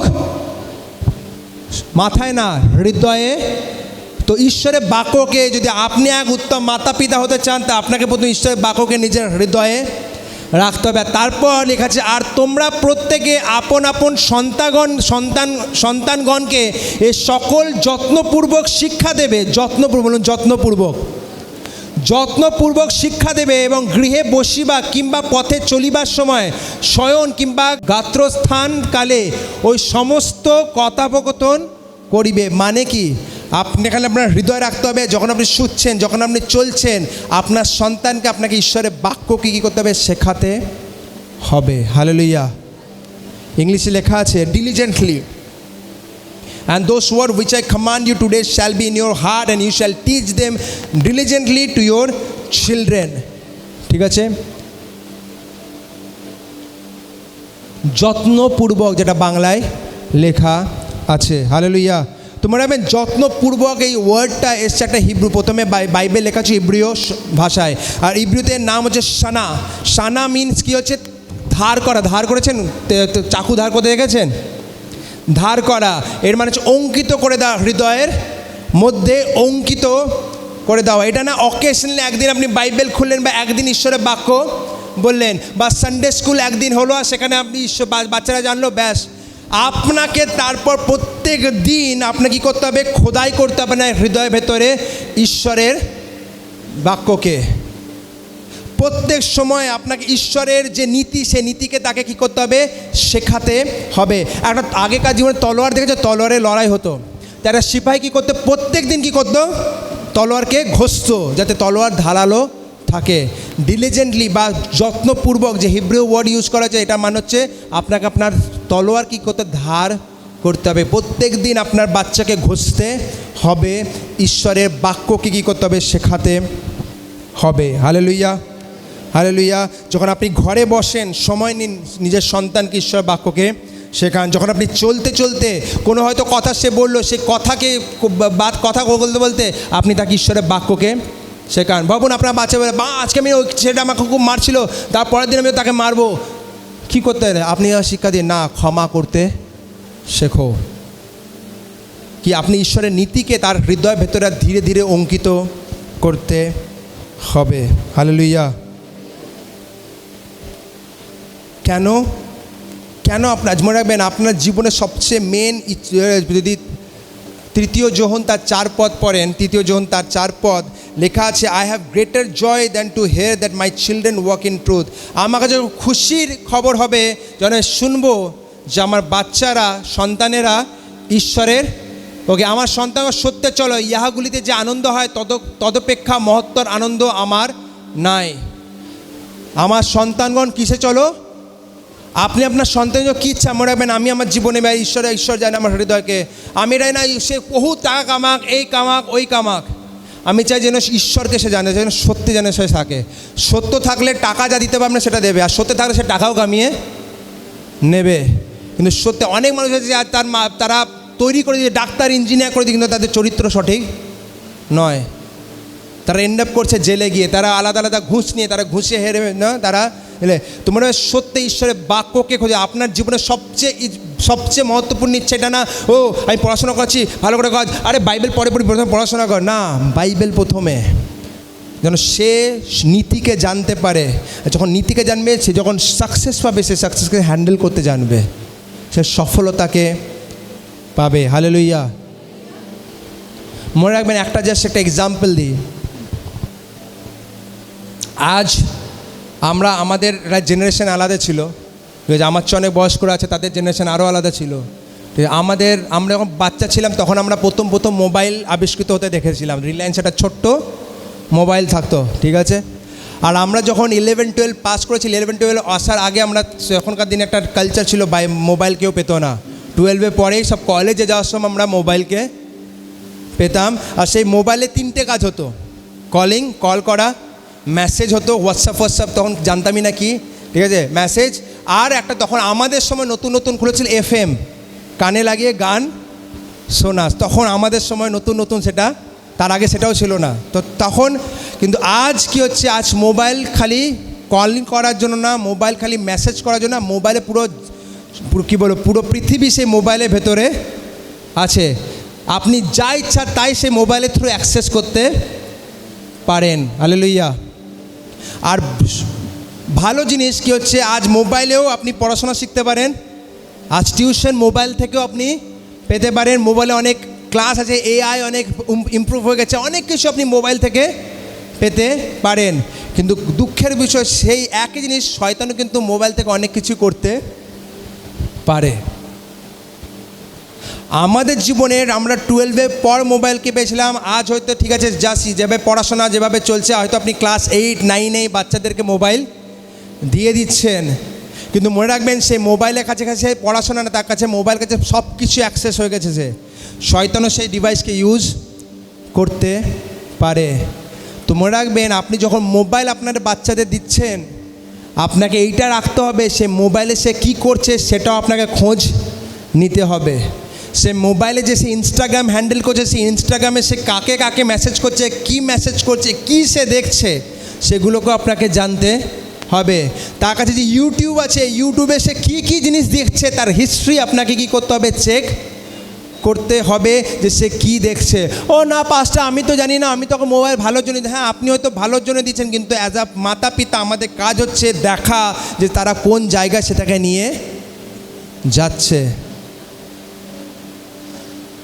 আজ অনেক বড় মানুষ, মানে বিজ্ঞ মানুষ, তারাই মোবাইলের সেই অন্ধকার জগতে তারা হারিয়ে যাচ্ছে। তো আপনি যদি ভাবেন না আমার বাচ্চা তো প্রভু যিশুকে জানে, খুব ম্যাচিওর, সেরকম করবে না, তাহলে আপনি সবচেয়ে বড় বোকা। সে হয়তো চাইছে না, কিন্তু শয়তান জানে চালাকি কী করে করতে হয়।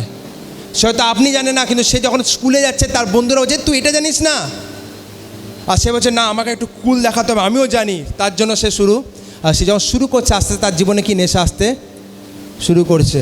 হালেলুয়া।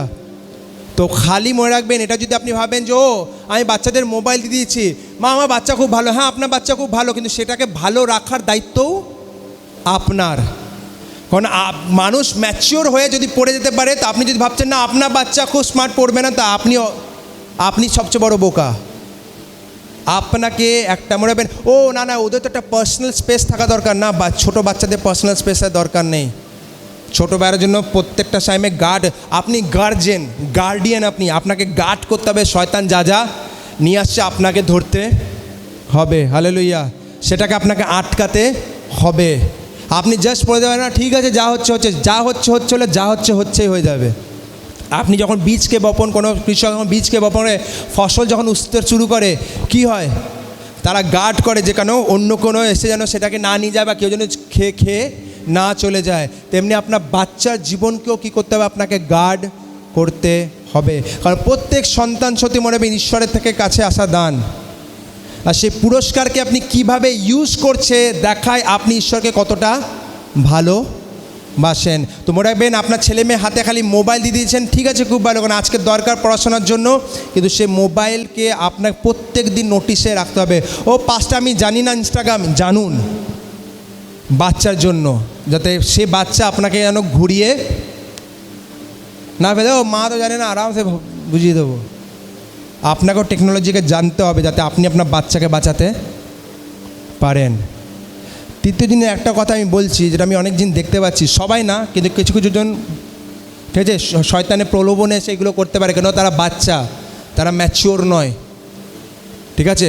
অনেকজন আপনাকে ফোন করে বলবে, দাদা কাকু দিদি কাকিমা একটু রিচার্জ করে দাও না, ঠিক আছে আমার নেট নেই, আমাকে পড়াশোনা করতে হবে। জেনুইন হতে পারে অনেক মানুষ, কিন্তু আপনি ভাবছেন ঠিক আছে দরকার আছে, আমি তাকে রিচার্জ করে দিই। আপনি জানেন না সে কী জন্য রিচার্জকে চাইছে। রিচার্জ করে দেওয়ার আগে তার গার্জেনের সাথে কথা বলুন, যাতে তার গার্জেন জানতে পারে যে সে কী জন্য রিচার্জ করছে। কারণ সে রিচার্জ করার পর কী করছে না আপনি জানেন না, তার গার্জেন জানে। আপনি হয়তো ভাবছেন যে আমি তো পড়াশোনার জন্য দিয়েছি, কিন্তু সে কী জন্য করছে তার জন্য কাউকে সাহায্য করার আগে তার গার্জেনের সাথে কথা বলে নিন। বা যদি মনে হবে না আমি গার্জেনকে কেউ আমার সাথে কথা বলে নিন, যাতে আমি ইনডাইরেক্টলি জানতে পারি যে কেন সে চাইছে। হালেলুয়া। কারণ আপনি হয়তো সাহায্যের জন্য করছেন, কিন্তু আপনার সাহায্য তাকে হয়তো অন্ধকারের মধ্যে ফেলে দিতে পারে। বুঝতে পারছেন? তার জন্য হতে পারে আপনি তার মনে রাখবেন, আপনি এই জন্য করছেন না যে তাকে আপনি সন্দেহ করছেন, আপনি এই জন্য করছেন যে আপনার প্রত্যেক সন্তানকে আপনি ভালোবাসেন। হালেলুয়া।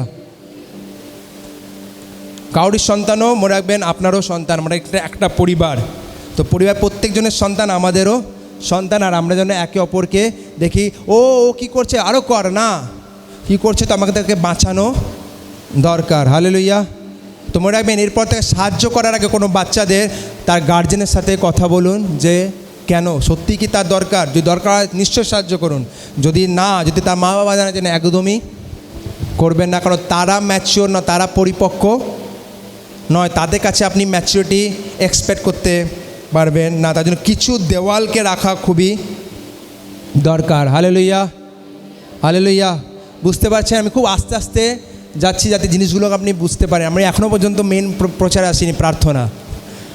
ঠিক আছে, আমি এখনও পর্যন্ত কিন্তু এখন আসবো প্রার্থনা। তো আমরা লাস্ট উইকে আমরা প্রার্থনায় আসবি এবার। ঠিক আছে, লাস্ট উইকে আমরা দেখেছিলাম প্রার্থনা কি, কথোপকথন। আমরা ঈশ্বরের সাথে কথা বলছি। আমের মানে শেষ না, আমের মানে এবার আমি প্রভু আমি আমার কানকে দিয়েছি, এরকমই হোক আমার জীবনে, এবার আমি কানকে খুলছি, তুমি আমার সাথে কথা বলো।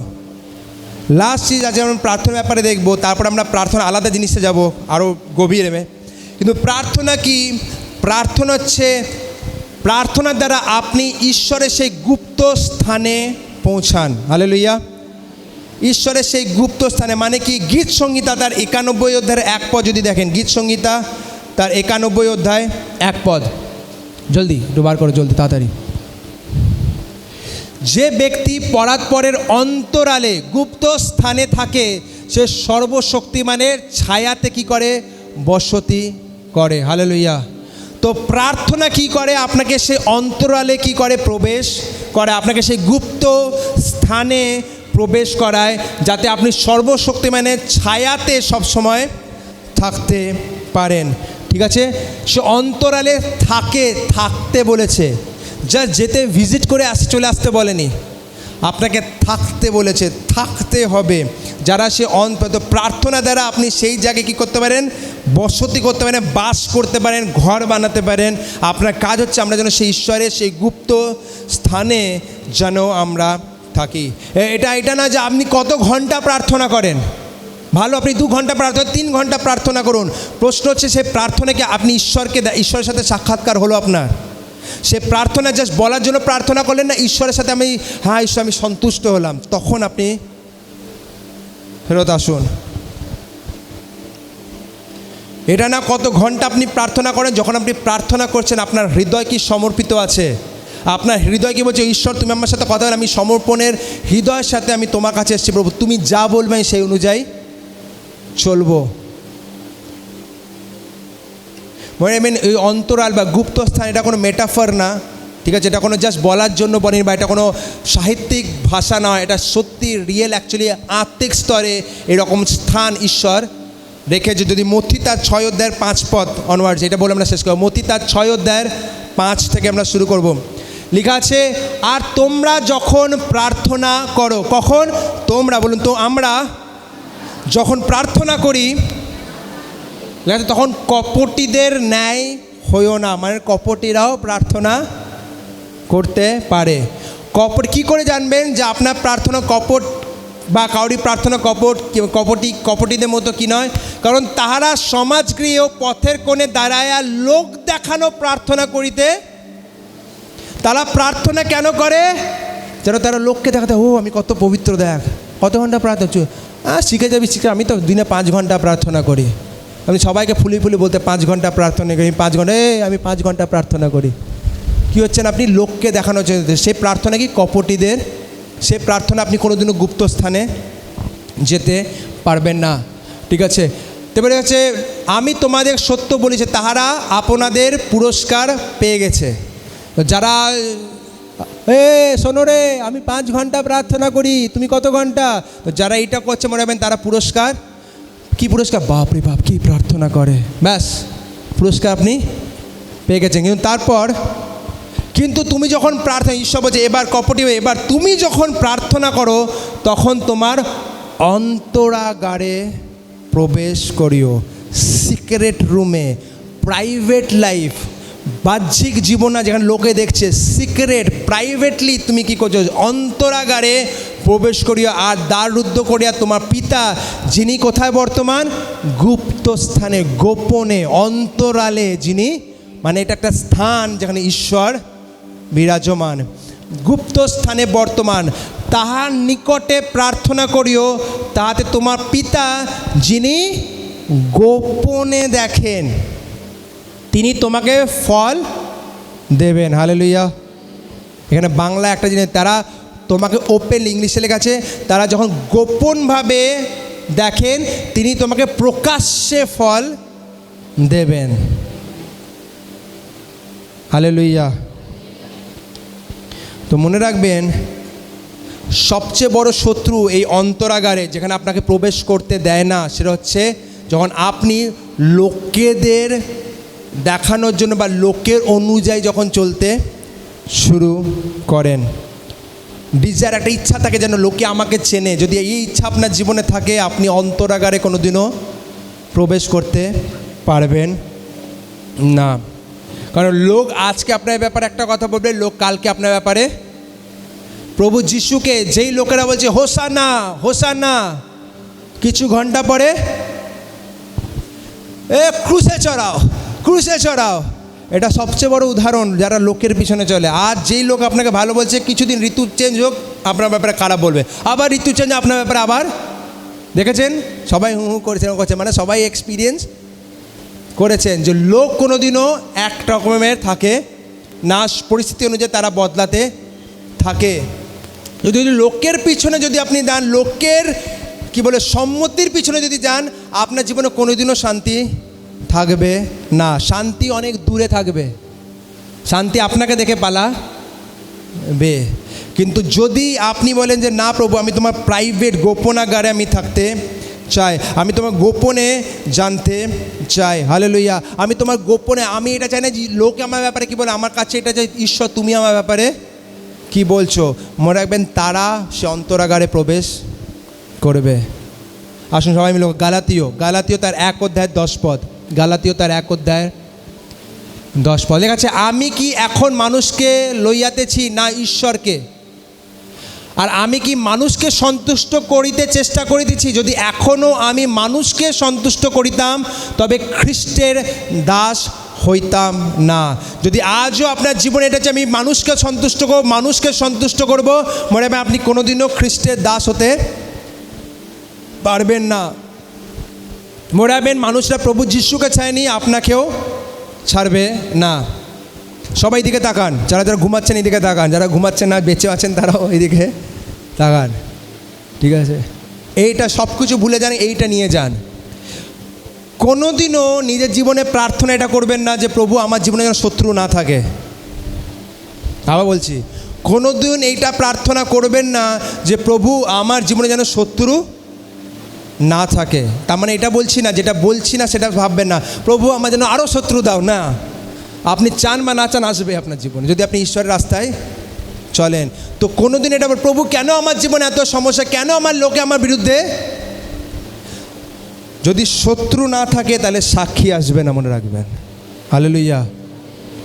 যদি শত্রু না থাকে তাহলে ঈশ্বরের বাক্য গীতসংহিতা 23 পদে এটা লেখা আছে যে আমার শত্রুর সামনে তিনি আমার মেজকে বেছাবেন, সেটা কোনোদিনও পূর্ণ হবে না। শত্রু আপনার জীবনে আসবে আর সেই শত্রুর সামনে ঈশ্বর আপনাকে উপরে ওঠাবে। হালেলুয়া। তো কোনোদিনও এটা প্রার্থনা করেন, কিন্তু শত্রুকে মনে রাখবেন। কিছু কিছু ব্যক্তি আছে তারা সবসময় তাদের মাথায় লোকে আমার ব্যাপারে কী ভাবছে, লোকে আমার ব্যাপারে কী ভাবছে, লোকে আমার ব্যাপারে কী ভাবছেন। যদি এই মানসিকতা আপনি চলেন, আপনি ঈশ্বরের অন্তরাগারে, আপনি ঈশ্বরের ছায়ায় কোনোদিনও বসবাস করতে পারবেন না। কারণ আপনি সবসময় কিছু চলবেন আর বলে এই লোকে এটা কি বলছে, লোকে এটা কি বলছে, আর আপনি কী করবেন, লোককে জাস্টিফিকেশন দিতে চলবে। আরে না, তুমি ভুল জানো, তুমি জানো না এটা কি, এটা এরকম না, যে তোমাকে বলেছে এটা ভুল বলেছে। আপনি কি করছেন, আপনি আপনার সময়কে নষ্ট করছেন। ঈশ্বর আপনাকে চাইছে রাস্তায় চলতে, আপনি সেই রাস্তাকে ছেড়ে আপনি লোককে কি করতে পারছেন, সন্তুষ্ট করার চেষ্টা করছেন। হালেলুয়া। যত ঈশ্বর ওঠাবে তত লোককে আপনার বিরুদ্ধে কথা বলবে। আমরা অনেক আগে একটা জিনিস শুনেছিলাম, বট গাছে পাথর মারতে দেখেছেন লোকেদের, কুল গাছে পাথর মারতে দেখেছেন লোকেদের, কেন? ফল হয়। তো যেখানে ফল আছে সেখানে লোকে পাথর মারবে। কিন্তু আপনার জীবনে সারা জীবন ফল থাকবে কি থাকবে না সেটা নির্ণয় আপনার, যে আবার যে প্রেম নির্ণয়, যে আমি সবাইকে জাস্টিফিকেশান দেবো না, আমি তোমার পিছনে চলবো। সবাই আপনার জাস্টিফিকেশনের যোগ্য নয়, মনে রাখবেন। সবাইকে দেওয়ার দরকার নেই। আপনার নিজের লোককে আপনি দিন, যেহেতু তারপর যদি না বুঝতে পারে দেওয়ার দরকার নেই। কারণ মনে রাখবেন, প্রভু যিশুকে যখন বলছে এইরকম, প্রভু যিশু সবাইকে না না তুমি না ভুল জানো, শোনো না, আমি এটা করতে আসি না, আমি তো সত্যি ঈশ্বরের জন্য এসেছি। না, সে জাস্টিফিকেশন, সেই ঈশ্বরের কাজ, যে জানো একটা লক্ষ্যে আমি এসেছি, আমি লক্ষ্যকে পূর্ণ করবো। হালেলুয়া। মনে রাখবেন, আজ যখন আমি এখানে করছি, আজ অনেক লোক আমার বিরুদ্ধে কথা বলে। পরিপক্কতা দেখা যাবে যে আপনি কিভাবে সেটাকে হ্যান্ডেল করছেন, আপনি রিয়্যাক্ট করছেন না আপনি অ্যাভয়েড করছেন, বা আপনি রেসপন্স করছেন।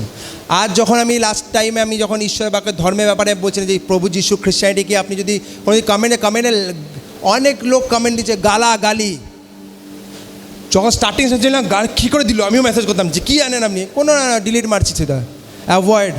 ঠিক আছে, কে কী বলছে ব্যাপার ম্যাটার করে না। আজ অনেক লোক অনেক কিছু বলছে আমাদের। এবার আমি ভাবুন, আমি যদি বলি না না না আমি চার্চে মিনিস্ট্রি ছেড়ে সবাইকে, শোনো না, এটা নয়, এটা তখন ভুল বলছে, এটা ভুল বলছে, এটা ভুল বলছে, কী হবে? আমি আমার কাজ থেকে, লক্ষ্য থেকে অ্যাকচুয়ালি বিচ্যুত হচ্ছি। আমরা রাখবেন একটা জিনিস, যখন কিছু ছড়ায় না, সবাই সেই ছড়ানোর মধ্যে থাকে না। কিছু কিছু ব্যক্তি, কী বলবো, সিম্পল মানুষ, কিছু খুবই হৃদয় থেকে স্বচ্ছ মানুষরা তার শিকার হয়। কারণ স্বচ্ছ মানুষরা কী করে, যারা কিছুই জানে না, একদম ইনোসেন্ট, তারা কী করে, যা তারা শোনে তা তারা বিশ্বাস করে। এক দুজন হয়তো রটালো, আর সবাইকে কিছু মানুষ সেই মধ্যে শিকার হয়ে যায়, এবং তারা জানতে পারে না কোনটা ঠিক কোনটা। তারা শুনলো ও হ্যাঁ বলছে, হ্যাঁ এই মানুষ এরকমই।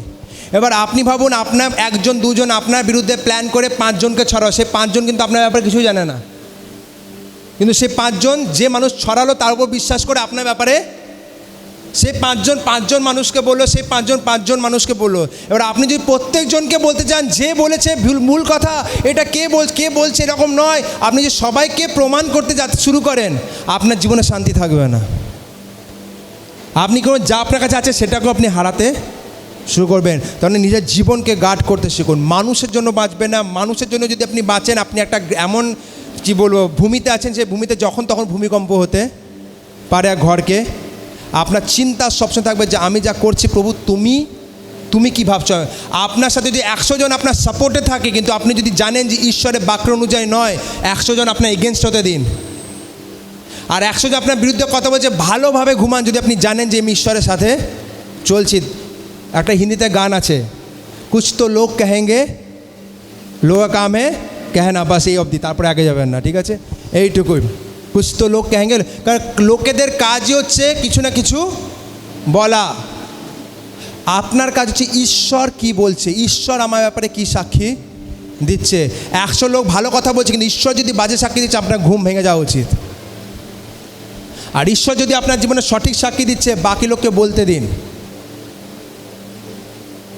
আজ আমার ব্যাপারে লোক অনেক কিছু বলছে, কাল আরও ঈশ্বর বাড়াবে, আরও অনেক লোক বলবে, তারপরে আরও লোক বলবে। যত লোক বলবে আমি জানি ঈশ্বর কার্য করছে। আমাদের শত্রু বাড়বে মানে ঈশ্বর সাক্ষীও বাড়াবে। কি লেখা আছে, ঈশ্বর কি বলেছে, তোমার শত্রুদের মাঝখানে, মানে শত্রু থাকবে আপনার জীবনে, আর তাদের মাঝখানে তিনি আপনার মেজকে বেছাবে। তারপরে যে তিনি তাদের মাঝখানে আপনাকে অভিষিক্ত, যারা জ্বলবে তারা আরও জ্বলবে, তারা আরও ছড়াবে, তারা আরও আপনার বিরুদ্ধে প্ল্যানিং প্লটিং করবে। তো কোনোদিন এটা হবে না ঈশ্বর তুমি আমার জীবনে শত্রু। ঈশ্বর শত্রু আকার যদি ঈশ্বর দেবে না। শত্রু একবার ভুনভুন করে এসছে, মধু যেখানে থাকে মৌমাছি অটোমেটিকলি আসবে, ঈশ্বর দেবে না, মৌমাছি অটোমেটিক, শয়তান অটোমেটিকলি আসবে আপনার জীবনে, যাতে আপনাকে সে আলাদা করতে পারে ঈশ্বরের কার্য থেকে। তো এটা বলে ঈশ্বর তুমি শত্রু কেন দিয়েছি? ঈশ্বর প্রথম কথা ঈশ্বর দেয়নি, দ্বিতীয় কথা শত্রু যদি দিয়েছে তার মানে ঈশ্বর কার্য করছে। হালেলুয়া, ঈশ্বর কার্য করছে, বলুন ঈশ্বর কার্য করছে। তাই না? শত্রু থেকে ভয় পালাবে না, শত্রু দেখে কম্প্রোমাইজ করবে না। ও শত্রু এটা বলছে না, ও যদি না করে আমার কি হবে, বা ও যদি এরকম করে দেয় আমার জীবনে কি হবে। যদি ঈশ্বরকে বিশ্বাস রেখেছেন, শত্রু যতই সামর্থ্যশালী হোক, ঠিক আছে, ঈশ্বর সেই শত্রুর উপরে আপনাকে ওঠাবে।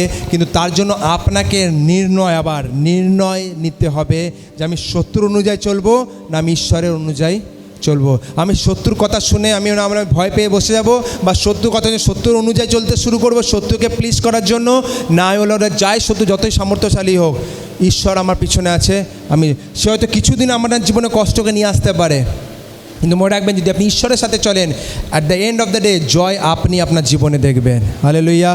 এটা এমনি যা সব বলার জন্য, কারণ ঈশ্বরের বাক্যে লেখা আছে তিনি আপনার শত্রুর মাঝখানে মেজকে বেছাবে। Hallelujah, hallelujah.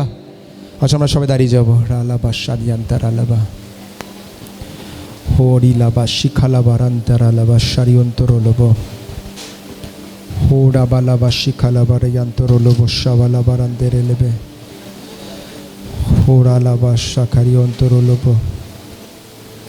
ধন্যবাদ পিতা। রাবা শেরিয়ান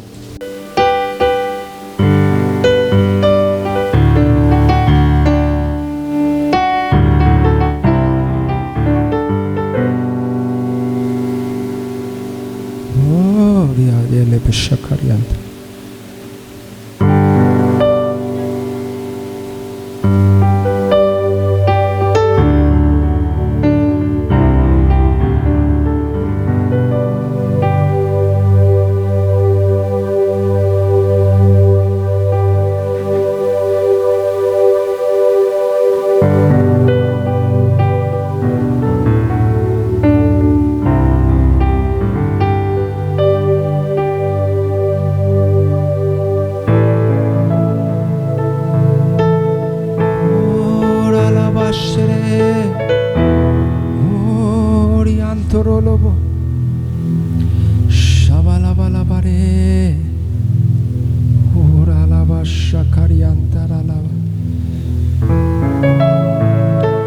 হতে পারে আপনি অন্ধকারের মাঝখান দিয়ে যাচ্ছেন, হতে পারে আপনি একলা যাচ্ছেন, মেজরিটি আপনার বিরুদ্ধে দাঁড়িয়ে আছে।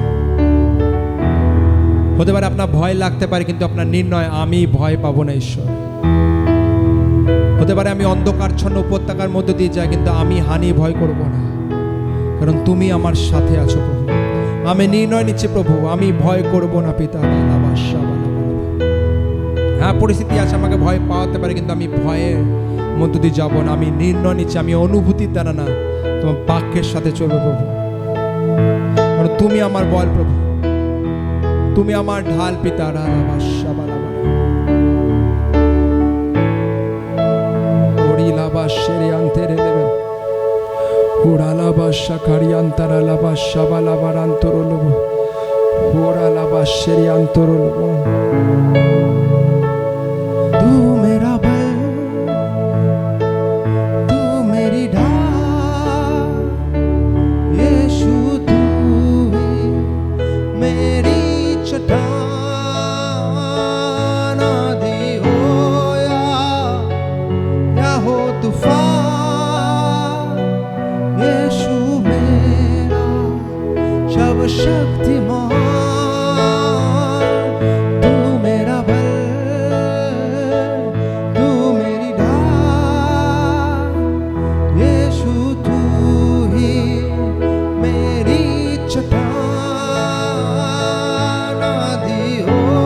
चाहे घोर अंधेरों ने हो मुझे घेरा, सोनी राहों पर हूँ मैं अकेला।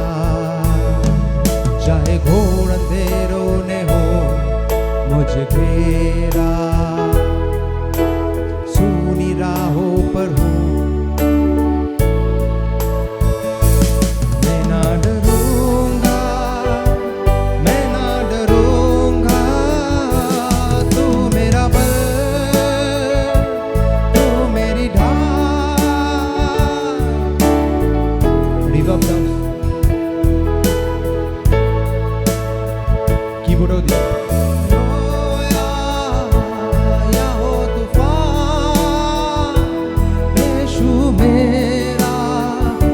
शक्तिमान तू मेरा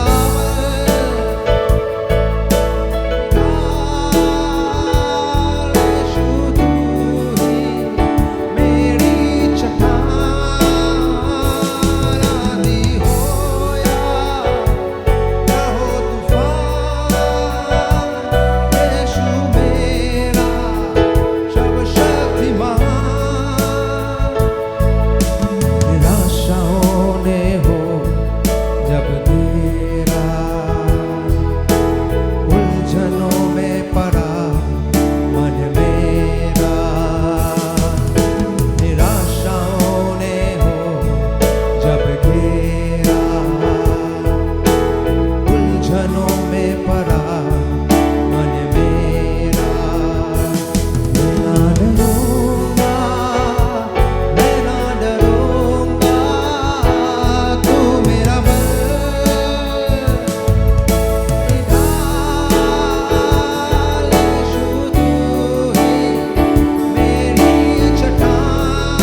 घोषणा करें, हो या हो तूफान, यीशु मेरा सर्वशक्तिमान। ओडियां तेरे लेवे शाबालाबाला तुरुरु, ओडा शाबालाबा। যদি আপনি আজ নিরাশার মধ্যে দিয়ে যান, ঈশ্বর বাক্য বলছে ভয় পেও না, আমি তোমার সাথে সাথে। ভয় পেও না, চিরকাল তোমার জীবনে কেউ দাঁড়িয়ে থাকতে পারবে না তোমার বিরুদ্ধে। যেমন আমি মোশির সাথে ছিলাম, আমি তোমার সাথে আছি। আমি না তোমাকে কোনোদিন ছাড়িব, না কোনোদিন পরিত্যাগ করিব।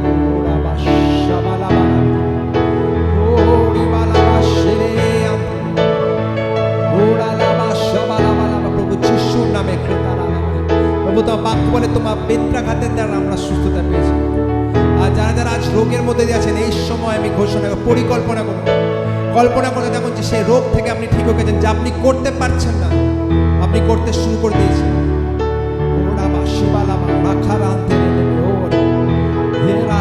স্বর্গীয় সুস্থতা প্রভু যিশুর নামে এ থাকা প্রত্যেক মানুষে তাদের পরিবারে আমি ঘোষণা করব। প্রভু সুইটির হাজবেন্ডের জন্য আমি প্রার্থনা করি প্রভু যিশুর নামে। ডাক্তার কি বলছে আমি জানি না, প্রভু তোমার বাক্য বলে তোমার বেত্রাঘাতের দ্বারা সে সুস্থ হয়ে গেছে। ধন্যবাদ দিতে শুরু করো ঈশ্বরকে, কাঁদবে না, ঈশ্বরকে ধন্যবাদ দাও যে ঈশ্বর তুমি সুস্থতা দিয়ে দিয়েছো। হতে পারে যখন ধন্যবাদ দেবে ডাক্তার বলবে ব্যাস শেষ, কোনো অসুবিধা নেই, যখনই বলবে তখনই রিয়াক্ট করো যে প্রভু ধন্যবাদ, ডাক্তার তো পাগলে গেছে কিন্তু প্রভু তুমি কার্য করছো, তুমি কার্য করছো প্রভু, তুমি নতুন, তুমি ডাক্তার অসম্ভবকে সম্ভব করতে পারে না, কিন্তু তুমি অসম্ভবকে সম্ভব করতে পারো পিতা। ও হরিবালাবা শ্রী খাতারা, ওড়াবালাবা শ্রী আন্ত, অসম্ভব कुछ भी नहीं, असंभव कुछ भी नहीं, असंभव कुछ भी नहीं, यीशु नाम में असंभव कुछ भी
যে জায়গায় অসুস্থতা আছে, আর সেই অসুস্থতার জন্য যা আপনি করতে পারেন না, আজ থেকে সেটা করতে শুরু করুন।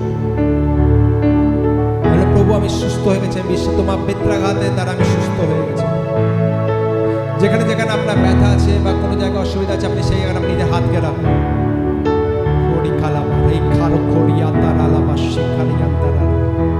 মনে রাখবেন আজ ঈশ্বর অন্যজনকে সুস্থতা দিতে চলেছে। সুস্থতা দেওয়ার পর মনে রাখবেন যখন সুস্থতা দিয়ে দেবেন, সাক্ষী দিতে ভুলবেন না। সাক্ষীর দ্বারা আপনি আপনার জীবনে ঈশ্বরের মহিমা করবেন। তখন সেই মহিমা মনে রাখবেন, যখন আপনি সাক্ষী দেবেন, আপনার জীবনে অনেক দ্বার যা রুদ্ধ হচ্ছে খুলতে শুরু করবে। আপনার জীবনে ঈশ্বর বাড়তে থাকবে। এক জায়গায় হাত রাখুন যেখানে আপনার ব্যথা, আর একটা জায়গায় স্বর্গের দিকে করুন, ওপরে প্রার্থনা করি, প্রভু যিশুর নামে পিতা নাখা রত্তর লোক শিরা তারা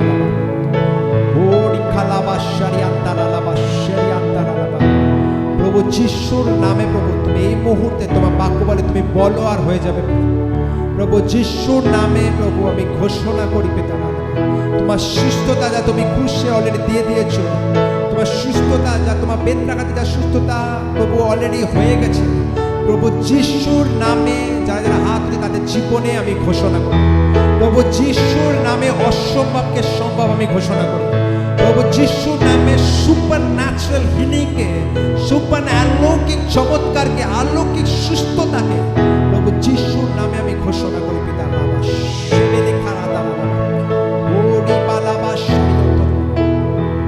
মনে রাখবেন কোনো কিছু হওয়ার আগে, চমৎকার হওয়ার আগে প্রভু যিশু মনে রাখবেন, প্রভু যিশু সবচেয়ে বড় আমাদের কাছে কি বলবো উদাহরণ, দৃষ্টান্ত, তার অনুযায়ী করতে শুরু করুন, সবকিছু হতে শুরু করুন।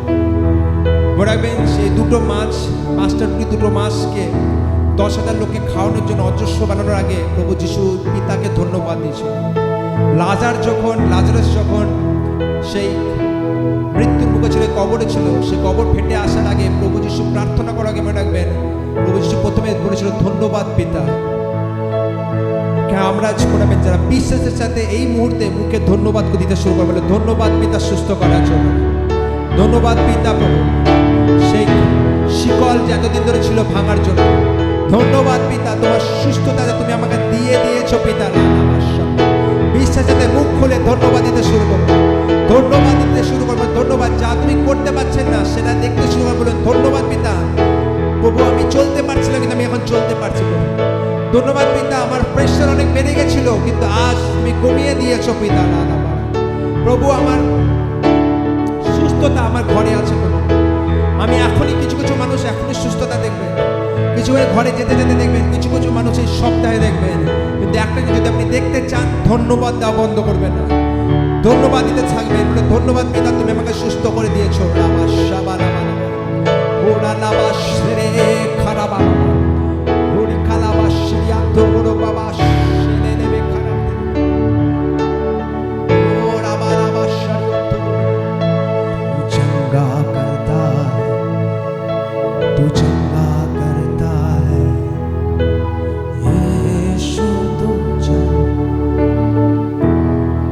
ধন্যবাদের হৃদয়ের সাথে তু জীবন দেতা है, तू जीवन देता है यीशु, तू जीवन,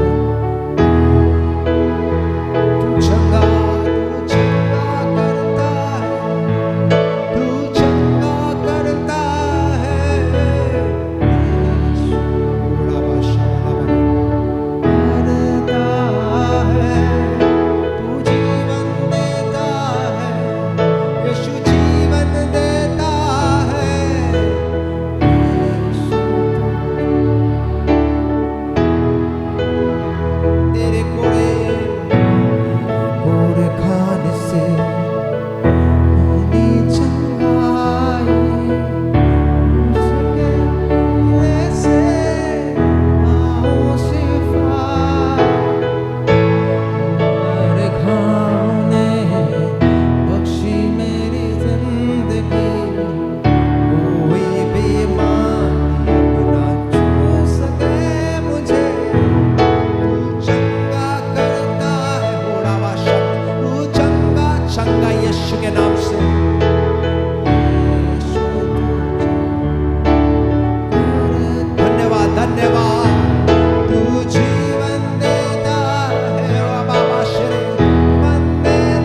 বিশ্বাসের সাথে ঘোষণা করো। ধন্যবাদ প্রভু, ধন্যবাদ দিতে থাকো। ধন্যবাদ প্রভু সুস্থতা দেওয়ার জন্য।